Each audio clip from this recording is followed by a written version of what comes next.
Good morning students. आज हम नगरीय स्थलों में विचलन का अध्ययन करेंगे, विचलन के सिद्धांत को समझेंगे और नगरीय विचलन का मानक शून्यता का सिद्धांत भी समझेंगे। तो सबसे इससे पहले मैं आपको जैसा कि मैंने आपको पहली क्लास में बताया कि नगरीय स्थलों में विचलन होता है। विचलन का अर्थ ऐसे नियमों के विचलन को से है जिससे वो जो नियम है, जो किसी समाज में जो नियम चले आ रहे हैं, जब हम उनकी सीमाओं का उल्लंघन करते हैं तो वो विचलन कहलाता है। सामान्य रूप से मान्य आचरण होते हैं जिनका हम उल्लंघन करते हैं तो वह विचलन होता है। जैसे व्यापार के कानूनों को तोड़ना, उनका उल्लंघन करना, गलत तरीके से वस्तुएं हथियाना, वेश्यावृत्ति हो गया, मादक वस्तुओं का सेवन हो गया, शराब पीना हो गया, ये सारे विचलन कहलाते हैं। तो नगरीय स्थानों में विचलन होता है। अब नगरीय स्थानों में बहुत सारी अमान्य बस्तियां हो जाती है, गैर कानूनी बस्तियां होती है। वे बस्तियां जो पूर्ण रूप से परंपरा, प्रथाओं या सामान्य मानदंडों से पूर्ण रूप से भिन्न होती है, ऐसे विचलन स्थल पाए जाते हैं। तो नगर के अंदर के केंद्रीय क्षेत्र अपराधों का कारण, आपराधिक गतिविधियों का केंद्र होता है। जैसे कि 19वीं शताब्दी में दुर्खिम व टॉनीज ने नगरों में लोगों के दबाव का कारण स्वार्थी होना बताया गया है कि लोग स्वार्थी होते हैं, जिसके कारण वहाँ पे एक प्रकार का दबाव बना रहता है, वहाँ पे एक प्रकार का विचलन पाया जाता है, क्योंकि सभी लोग अपने स्वार्थों हितों की पूर्ति करने में लगे रहते हैं, जिसके फलस्वरूप जिसको जो उचित लगता है वो उस तरीके से अपना कार्य करता है। तो इस प्रकार से नगरों में विचलन पाया जाता है। नगरीय जीवन व्यक्ति को स्वार्थी के साथ साथ व्यक्तिवादी भी बना देता है और स्वार्थ के कारण व्यक्ति विचलित व्यवहार करने वाला बन जाता है। तो नगरों के में बहुत अधिक अपराध होते हैं क्योंकि यहाँ पे जनसंख्या का दबाव बहुत अधिक होता है। तो नगरीय विचलन का जो सिद्धांत है वो मर्टन द्वारा दिया गया था। मर्टन के अनुसार नगरीय स्थानों में विचलन की व्याख्या बहुत की गई। उन्होंने बताया कि नगर की सांस्कृतिक संरचनाएं मान्यता प्राप्त लक्ष्य व्यक्ति को चयन के लिए बाध्य कर देते हैं।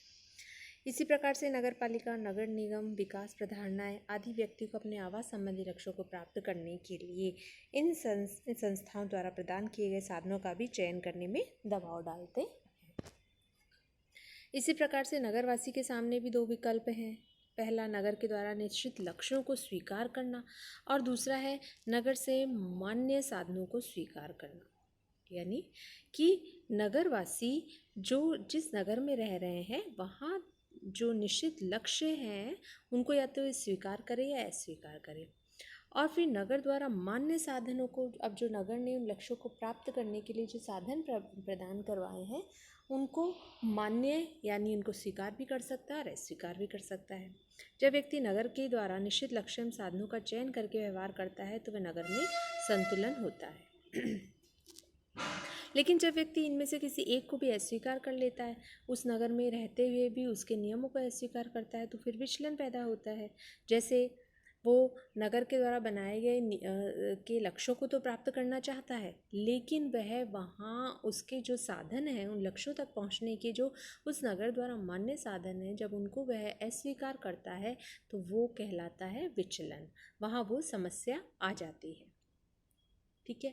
जैसे कोई स्टूडेंट का एक दल है, वो किसी बात को लेकर विरोध करना चाहता है, तो वह जो उसके लक्ष्य है वो तो उसके मान्य है, लेकिन जो उसके साधन है, अगर वो अनैतिक तरीके से अपनी उनकी जो मांगे हैं उन्हें पूरा करना चाहता है, आंदोलन करता है, गाड़ियां जलाता है, लोगों को डिस्टर्ब करते हैं, आवागमन के साधनों का विरुद्ध करते हैं, तो ये जो साधनों को प्राप्त करने के जो मान्य तरीके हैं, जो अमान्य तरीके हैं, या उसने जिन साधनों को अपनाया अपने लक्ष्यों को प्राप्त करने के लिए, तो उनमें जब वो अस्वीकार कर होते हैं, अमान्य होते हैं, तो वहाँ विचलन पैदा हो जाता है। नेक्स्ट हम बात करते हैं नगरीय स्थलों में विचलन के प्रकार की। तो नगरों में विचलन के अनेक प्रकार देखे गए हैं। इनमें विचलन की प्रकृति, हानि, गहनता, नगर के सरकारी एवं गैर सरकारी संगठनों द्वारा विरोध के आधार पर इन्हें दो भागों में बांटा गया है। एक है गैर कानूनी विचलन और दूसरा है नगरीय स्थलों में सामान्य विचलन। तो गैर कानूनी विचलन की अगर हम बात करते हैं तो नगरों में नगरीय स्थल जिनके विरुद्ध राजनीतिक दबाव पड़ने पर सरकार एवं न्यायालय कड़ा रुख अपनाते हैं, कार्यवाही होने पर भी कभी कभी वर्षों लग जाते हैं। जैसे कि बहुत सारे मकान हो गए, दुकान हो गई, आवासीय बस्तियां हो गई, घर के बाहर फेंसिंग लगाना आदि, तो ये सब तो सामान्य विचलन है। इसी प्रकार फैसिलिटी क्षेत्रों का सरकारी एवं निजी संगठनों द्वारा गैर कानूनी कब्जा करना, उपयोग करना, बेचना आम नगरीय स्थलों के विचलन की घटनाएं हैं। नगरों में वेश्यालयों का होना आम बात है। होटल, पॉश कॉलोनियों के बंगले, ब्यूटी पार्लर, मसाज केंद्र, क्लब, सार्वजनिक स्थल, गेस्ट हाउस आदि में वेश्यावृत्ति की गतिविधियां नगरों एवं सामान्य नगरों में सामान्य बात है। नो पार्किंग पर कारों, मोटरसाइकिलों आदि को पार्क करना। इसी प्रकार मुख्य मार्गों के किनारे सड़कों का अतिक्रमण करके छोटा मोटा मंदिर बनाना या कोई पूजा स्थल विभिन्न धर्मों द्वारा निर्मित करना भी विचलन का ही उदाहरण है। धार्मिक भावनाओं को यदि ले तो धार्मिक भावनाओं के कारण इसे हम हटा भी नहीं सकते। मंदिर बना दिया सपोज, या कोई पीपल का पेड़ उगा दिया और वहाँ पे एक पंडित को बैठा दिया, तो फिर वहाँ पे अपने एक उसको हटाना थोड़ा सा मुश्किल हो जाता है, क्योंकि उससे किसी की धार्मिक भावनाओं को आघात पहुँच सकता है। तो इस प्रकार से ये सब अतिक्रमण के प्रकार होते हैं। शराब, पान, बीड़ी, सिगरेट, चाय की दुकान आदि का बिना सरकारी की अनुमति के चलाना। सरकार द्वारा शराब की दुकानों का घनी आबादी क्षेत्रों में कर के लालचों में लाइसेंस देना भी आम बात है। दूसरा हम बात करें तो नगरीय स्थलों में सामान्य विचलन। नगरीय स्थलों में सामान्य विचलन के निम्न प्रकार देखे जा सकते हैं, जैसे दुकान के सामने प्रचार के साइन बोर्ड के स्टैंड हो जाना, घर के बाहर कचरा फेंकना, जगह जगह विभिन्न प्रकार के प्रचार के लिए पोस्टर, साइन बोर्ड लगाना, मैरिज गार्डन, विवाह पार्टियों द्वारा जब सड़कों पर कार, स्कूटर पार्किंग, दुकानों द्वारा दुकान के सामने फुटपाथों पर बिक्री का सामान रखना, अतिक्रमण करना, सड़क के किनारे, मंदिरों के आसपास फूल माला, पूजा घर, पूजा की सामग्री अस्थायी रूप से बैठ जाते हैं। इसी प्रकार से फल बेचने वाले, सब्जी बेचने वाले, साइकिल, कार, स्कूटर के पंचर निकालने वाले हो गए। इसी प्रकार पार्कों, बगीचों में, सड़क के तिराहों पर, चौराहों पर लाल बत्ती के समय भिखारियों का भीख मांगना, सामान बेचना, वाहनों के बीच आ जाना, पुरुषों का इधर उधर आना जाना, दीवारों के सहारे, बंद मकान, किसी कोने में लघु शंका का निवारण करना। ठीक है, ये सब सामान्य विचलन है जो सामान्य रूप से नगरों में पाए जाते हैं। इसी प्रकार कुछ और विचलनों की हम बात करते हैं तो सरकारी, गैर, अर्ध सरकारी, गैर सरकारी मकानों, स्थलों आदि में पान, गुटखा की पीप थूकना, गरीबों, निर्धनों, मजदूरों आदि का रात्रि में फुटपाथों पे, सरकारी बाग बगीचों में, स्टेशन के प्लेटफार्म पे सोना, रात गुजारना। इसी प्रकार बस्तियों, कॉलोनियों में कूड़ा डिब्बों का होना, युवाओं का मोटरसाइकिलों एवं कारों का तेज चलाना, शौचालय के अभाव में गरीब, निर्धन मजदूरों, स्त्री व पुरुषों, बच्चों का खाली पड़े मकानों, प्लॉट, सड़क व रेलगाड़ी के किनारे शौच करना, मकानों की टूट फूट, पत्थर, ईंट, मिट्टी आदि का रात्रि में सड़क के किनारे खाली भूमि पर डालना।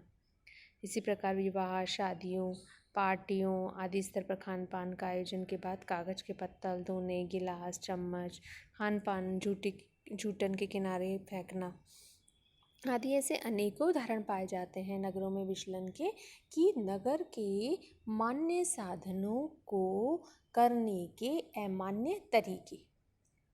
इस हमें विचलन का एक यही लाइन याद रखनी है कि मान्य साधनों को, मान्य लक्ष्यों को प्राप्त करने के लिए जब अमान्य तरीकों को अपनाया जाता है तो वह विचलन है।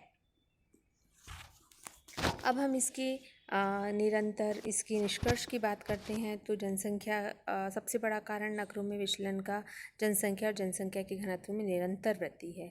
लोगों का आवागमन है, बाहर से लोग, प्रवासी लोग आते हैं अपने काम की खोज में। इसी प्रकार गांव से लोगों का नगरों की ओर पलायन होता है, जिससे कि समुदाय, समाज, नगर आदि की खराब आर्थिक स्थिति हो जाती है और नगरों में विचलन व्याप्त हो जाता है। इसका समाधान तभी हो सकता है जब हम गरीबी हो गई, बेरोजगारी, लूटपाट आदि को समाप्त करेंगे और एक व्यवस्थित आर्थिक ढांचा बनाएंगे, जिससे कि लोगों के अंदर, साथ ही जनसंख्या पर भी हम अपना कंट्रोल करेंगे कि जनसंख्या वृद्धि ना हो, जनसंख्या का घनत्व अधिक ना बढ़े, जिससे लोग मान्य साधनों के द्वारा ही मान्य लक्ष्यों को प्राप्त कर सके, वे विचलन ना करें। तो इसी के साथ हम नगरीय विचलन को आज यहीं समाप्त करते हैं। धन्यवाद।